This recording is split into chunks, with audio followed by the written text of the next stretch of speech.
Alright, we're back again, and today we are doing another leader insight, and today we are doing yellow, we're doing Janemba, and this is probably like my second most hyped deck for me personally coming out of this set, and being a Masters player, it definitely is giving the Soul Striker vibes. If you don't know what Soul Striker is in Masters, basically it is the exact same leader. When you attack, you untap 2 of your energy, but you also draw a card. So it's definitely a little throwback to Masters, but it is kind of cool to see this because you can build this two ways. You can build this like aggressive, or you can build it that slower, more control kind of build. I've got two builds, and I'm going to go through both of them like I did with the last video. Before we get into it, if you are enjoying the content, please be sure to like and subscribe. So as you guys can see on the screen, we have got the deck, and it has a very set to one theme to it with the Ginyu combo. But in this deck, being able to play the Raccoon Ginyu combo just feels even better because, wow, can you swing a lot of times if you just keep getting this off. So we'll start with the 1-drops. The Sorbet, like we say, we're playing the Ginyu engine, so Sorbet is definitely the option of choice for your 1-drop. Moving in, we've always got the 1-drop Freezer because it is 10k combo and it can rest anything. So even if you don't want to go aggressive and you want to play the more control variant early on, you can rest down your opponent's stuff, swing into that to just deny them the resources. But as you will see, this deck is very low on 10k, so you kind of do need to run this for the 10k combo. We're also running the Bomber to hopefully push that Self-Awaken nice and early, and it can double down as a cantrip at times, just doesn't combo. Then we got the Zangia, and this could be like one of three options really. On play, you add up to 1 card from your life to your hand, and then when attacking, you can pay 1, draw 2, discard 1. I really like this card because it is just filter. So if you get these dead zeros like the Bio Broly, for example, or the Double Strike, and you're not going to need them or use them, you can just discard it and you've gotten 2 new cards. And there isn't like many zeros in this. There's only like obviously the 6 zeros here, and then you've got 1 extra card that does cost an energy to play, but you also have this Ginyu to draw 2 cards. So these are okay, and you just haven't got as many zeros, but there's definitely a lacking of 10k, so you might want to filter that hand a bit. The other options that you can run if you want more 10ks, you can obviously play the Nezi, which is Self-Awaken, but just remember that it is mandatory Self-Awaken, it's not add up to 1. The other option is obviously the starter deck Freezer, which when you swing, you can add 1 and then rest down something. So I personally do prefer at the moment running the on-play Taker Lives rather than the when attacking. I think that is probably the better option if you are wanting to play a bit more control. If you're wanting to play, like, this is, like I said, the aggressive build, you probably maybe do want to side with the Freezer, but I just think, like, in terms of the filter, I think this card, I prefer personally playing this card. The other one that you could consider cutting is the Jace, but I think because we're running the Ginyu package, you want another, I don't know, I feel like maybe another target to play off Raccoon if you don't see the Ginyu, because then you're solely only ever playing the Ginyu. Jace just gives you that other option, and it is obviously swinging for 20k crit.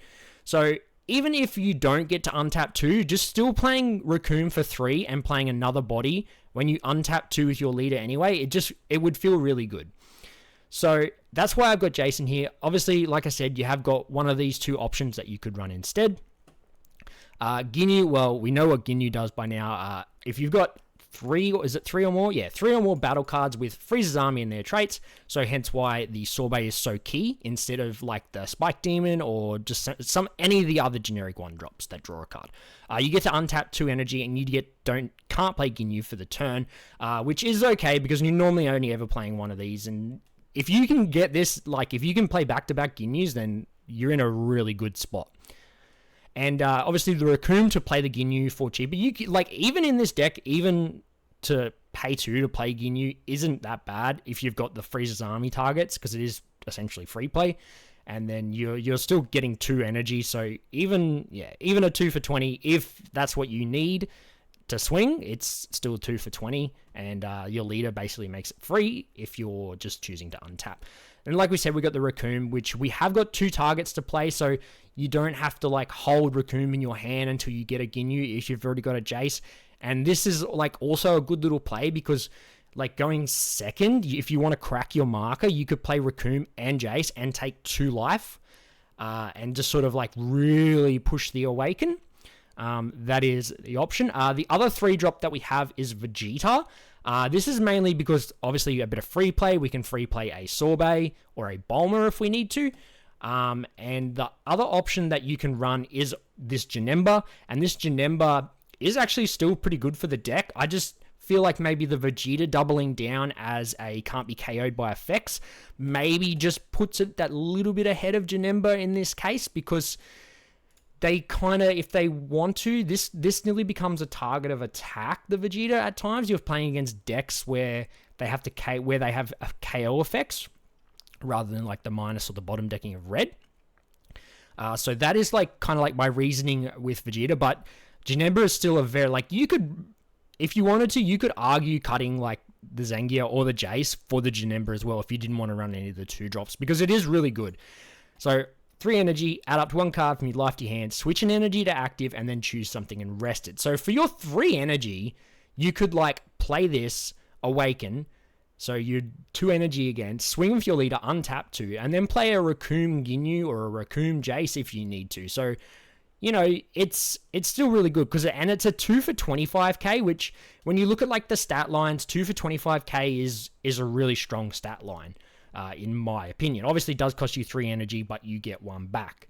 And then moving on, we've got our 4-drop Goku, which is another 10k combo, and it just locks down 2 things in rest mode. So even if you can't kill your opponent, you can sort of lock them down, and they're not gonna be able to attack you with those cards, obviously. And it is the other 10k combo. You can, like, if you just want to go more gas and want a 10k combo, you could take it out and you could like put in like the Bio Broly, because like your leader on tap 2, so there's a good chance you've always got 2 active after you play this, and then you draw it. And the when attacking is like when attacking. So if this lives a turn, if this lives a turn and you get to attack with it again, then it just starts accruing a lot of value. The other option that you could have if you wanted to go a bit more aggressive but wanted to sacrifice obviously some combo power, you could go the King Goma, which is pretty much a dual attacking Self-Awakener, which if you want to go that way instead of maybe multiple bodies, and you wanted to cut your list down and you wanted to say cut the Ginyu package or the Raccoon, you could just like put in King Goma if you really wanted to. As we also have the Vegeta, and again, this is like a dual attacking card. In this deck, it essentially costs 2 because you have a leader untapping 2, and it KOs a 3 or less. So I think this is a really good card if you want to be aggressive with this deck. So I don't think you really go wrong with that. As you see, like, we do have the 4-drop Freezer here. This is like, if you're wanting to be really aggressive, you don't really want to spend 4 energy for just a 30k swing. You could spend 4 energy for 2 25k swings or something else. So Freezer is obviously an option, and it does, if you want to have an element of being able to control your opponent's board a little bit, where you can swing into something and then KO the other thing if you need to. So that is another viable option in the deck. Because we were playing a few extra, like, because we were playing the Jace as well, I wouldn't run these cards if I wasn't playing the Jace. So if you wanted more room in your deck, you could cut the Jace and these. I definitely think that, like, there's scenarios where you can have multiple Ginyu Force out, which make this card that little bit stronger, because you obviously get 10k and then 5k for every Ginyu Force in your leader and battle area. So, like, 3 cards there is 15k. So if you have the 3 of those out, that's a 25k for 1 energy. If, like we say, if we're pushing aggression, maybe just one of those to push for game is what it's need to be. And because we are playing multiple Ginyu targets and we are being that little bit aggressive, haven't got a lot of draw in this deck. And if you are untapping your energy to keep swinging to play down more battle cards and stuff, you can just use this to draw a couple of cards instead of having to use your leader ability, because we have, like we said, we have got the Ginyu targets. Super combo, well, like we said last time, it's just personal preference. Because we are being that bit more aggressive, I am someone that struggles to survive, I will say, without double strikes. So I feel like if you're trying to push for game, you can push really hard, and then as soon as turn 5 comes down, you could play down the Golden Freezer and then just have a big swing at your opponent. So, and it does lock down anything, so it can help control that board that little bit. And then the final card is the Bio Broly. So on play, draws a card and then switches 2 of your energy to active mode. So if you're on like 5 energy, you could play this, untap 2, swing for your leader, untap 2 more. You've then got 4 energy you could play a Vegeta, you could play a Sorbet and a Raccoon to a Ginyu, and then go into a Jace or something like that to really apply a lot of pressure. And then if you could do that exact turn, you would have a 35k swing, 2 25k swings, 1 20k swing here, 1 20k swing here, 1 20k swing there. So that's a lot of swings for 5 energy in this deck. So that's pretty nuts. So that's why I think maybe this card, originally I didn't have this card in because I thought you want to be like trying to kill your opponent on turn 5, but even if you survive to turn 5, or you could just go really wide on turn 5, and this helps start it. So like, and if it's turn 6, you've got 6 energy, you could just play 2 of these. Obviously, like if you play a second one, it doesn't get the 2 discount, so you pay 1 for 1 and 1 for 3. So that pretty much makes you what does that make it? A 4 cost. For 4 energy, you could go 2 35k swings and draw 2 cards. So that is very nuts. So, like, continuing on with the aggressive theme, we've got 4 Margin Boos. Again, they're 2 for 30s.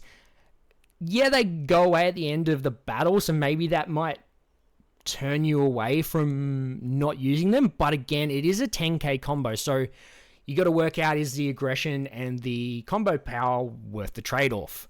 And then finally, because we are running Ginyus, we can play Jaces. Pretty much on 2, if you really wanted to, on 2 energy, you could, with 2 energy, you wouldn't be very hard to be awakened on 2 energy. You could play down 2 Jaces, swing with your leader, untap 2. If you saw all 4, play down 2 more Jaces, and for essentially 2 energy, you get 4 20k swings. Because the permanent on this is it can choose itself. So it is a Ginyu Force card in the battle area, so it will get the 5k buff. So that's it for the more aggressive build of Janemba. Let me know in the comments if you guys think that the aggressive build is going to be better than the control build, and how would you run your aggro Janemba deck. Alright, so now we're on to our more control build of Janemba, like I was saying. So we'll get right into it. There's a lot of cards that are in this that were in the other list, but obviously you'll see there's like more aggressive kind of route, and this was a bit more of like KO some things and whatnot. So we'll start off. We got Spike Demon. Like this is a cantrip. This could just stay Storbe if you wanted to. I just wanted to do a bit of variant. Bomber for the Self Awaken. Freezer, obviously we mentioned, for the 10k count and to rest anything. So you see we are actually playing, I think 12. We're playing 12 10ks in this. Obviously it would be nice to find room for more, but I just don't think that there is that much room unless you start cutting some of your zeros. Zangief, like we said before, in this build we're focusing a bit more on the draw aspect, as we are playing like the Bio Broly and the Fierce Hyper Beam to get that little bit more draw. And you probably maybe like there's less sort of like aggressive options, so you might be tempted to use your leader ability a bit more and just draw cards that way. And of course, like we say, this is a bit more of a control build, so like early game you might want to rest your opponent's stuff, get yourself awakened, and then just like stall out your opponent's awakened, build yourself a nice solid board, and then sort of kill them that way. So we have the Zangief for the filter. We are playing a few more zeros and a couple of extra cards, so you might like value the filter a little bit more rather than in the aggressive build where you just kind of wanted to go gas. Vegeta, same thing like I was saying before. You just want that like KO protection, and just a free player 1-drop is always handy. The Janemba, like we said, the Janemba is pretty good in this deck because it does essentially become a 2 for 25k, and then your leader makes it basically free. The Bio Broly, which we are like trying to draw some more cards on this side and stay alive that bit longer. So the 10k combo is really good, and obviously drawing cards when attacking. The Goku for lockdown, like we say, control. We want to try and stop our opponent from having multiple swings at us, and this Goku will definitely help that. The Vegeta is probably more of a flex spot in this deck. If anything, you maybe like want to use it more for the KO, like if you want to control, because like you don't have to, like you could just do this in active mode if you didn't want to swing with it, for example, like you got to 4 energy and you're stalling your opponent and you just want to KO something in rest mode. We can just play the Vegeta and do it that way if you really want to. But this is definitely a spot that could be opened up to maybe some 10k combo or some other options, like maybe you would want the draw and you want to KO one of your cards to get a draw and maybe control your opponent's hand. But the one thing I do see with Boo is that you generally don't really, like, outside of the Spike Demon or maybe the Freezer, if you've played it out, there's not a lot you probably want to KO of your own. So Boo probably doesn't feel that great in this deck. But the draw can also help if you just want to draw a lot of cards instead. So that is an option. You can also bump up your Vegeta to 4, and there is, obviously, as you can see, a few other options that we have here. Like I said, Nezzy for some extra 10k. So I don't know. What do you guys think about Vegeta in the more controlled style build? I think it's just all around a great card for yellow. And then this card, I would argue probably the best yellow card at the moment. It's very, very powerful. Like, in this deck, essentially, it is very powerful. If you play it in something like Freezer, it's never dying. It never, ever will die, unless you choose not to restand it with your leader. But barrier, so it can't be targeted by anything. Thank God we don't have barrier removal. Although, in saying that, I still think that we probably shouldn't have barrier in Fusion World as it is. But that's all right. We carry on. So when attacking, choose one of your rest mode battle. Your opponent's. Choose up to one rest mode battle card with a cost of 5 or less in your opponent's battle area and place it in the drop. So this is really good for helping deal with Jiren. Like anything 5 or less, but this is also really good for helping with Jiren because you can swing into it, KO it, and then they've got to respond to the 30k or it dies. Or if you, like, for some reason have a turn where you've slapped one of these down, you've protected it, they've played a Jiren, you can swing first time, KO a Jiren, swing a second time, KO the Jiren the second time, and then that solves your Jiren problem. So while it doesn't, like, completely answer Jiren, this is obviously a good way to deal with Jiren in red now, which, like, pretty much is what holds yellow back, is the 4-drop Jiren and the Jiren leader. And for the exact same reason that we played in the aggressive build, like, this card pretty much becomes a 1 for 35k that draws you a card. So I think you just can't go wrong with this, despite the fact that it's got 0 combo. I think you can't go wrong with this card. Because, like we said, we are playing a bit more of a control style. Like, just put our opponent under the 5 or more played in rest mode, and then just KO anything on play. So pretty much, like, 4 costs to KO anything and a 40k swing isn't too bad at the moment in this deck if you are choosing to untap 2. Super combo, like we always say. And we're playing 2 of the Fierce Hyper Beam. Normally, a lot of decks run the Yamu card. I forget what it's called. But it only draws if you choose a 4 or less. This draws no matter what. And you've got so many ways to rest your opponent's cards, like especially off your leader skill. You can just rest anything. So the one thing that the Yamu card did was rest something and then lock it. With the amount of, like, resting you've got with your leader, this card is just, I think, the better option because you always draw a card regardless of the cost. And then finally, Final Explosion, because, like, sometimes it is just really good to control your opponent's board. These, especially in, say, like, the Mirror, for example, if you're playing the more aggressive style and your opponent, like, plays down, like, a Ginyu combo, you can just straight up answer that with this. And then you can swing untap 2 energy. So pretty much you rest your opponent's board and KO 2 4 or lesses for 1 energy. That's the way you kind of look at it for... that's the way I try and look at this deck, is, like, how much cheaper everything is. And you probably can untap your energy a bit more because we do have the likes of the Broly that draw, this Broly that draws, this draws, and then the filter from the Zangief. So You can draw a lot, so you can like sort of favoritize the untapping instead of like the activate main to draw cards. And as we were saying, we have got some other options. We've got a few extra cards here because like Time Rewind, for example, if your opponent swings into your freezer combos to say like 40, even like 45, probably even 50k, you would probably consider doing this. You can just untap the freezer, get out of the attack, and then they can't swing at the freezer anymore. So that way he's definitely living to the next turn. You can KO something again. The other one, Golden Death Beam, you can just KO a 3 or less if you just want that like straight extra card control. And then finally the cooler, if you want to go a bit more aggressive, you can like swing a 20k extra and then lock down a 4 or less. And then because we are playing like a few extra, like because there is a few other options of extra cards, you can play the Bomber to sort of recover them. So that's not too bad. And like I was saying, the double strike, I feel like I probably live with I feel like I probably use double strike that little bit too much. So I kind of sort of, it's always in the back of my mind, am I running double strike? Am I running double strike? And then finally, if you want to like apply a bit of crit pressure with your Self-Awaken, then you can obviously play the Jace. We all know that in Beerus with the 2-cost Cauliflower, just playing this down and playing down the Cauliflower and just swinging you for crit is kind of really annoying. So I feel like the Jace, you've always got to be in a shout with the Jace because you just think about how like handy the Cauliflower is for red. And then, like, if you want to go old school and you want to rest your opponent's stuff while swinging, well, then you can obviously use the freezer. And then you want more 10k combo? That is the Nezzy.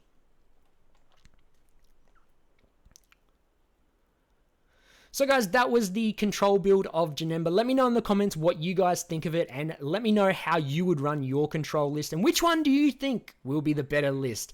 Hope you have enjoyed the video. Please be sure to like and subscribe, and we'll catch us all on another one soon.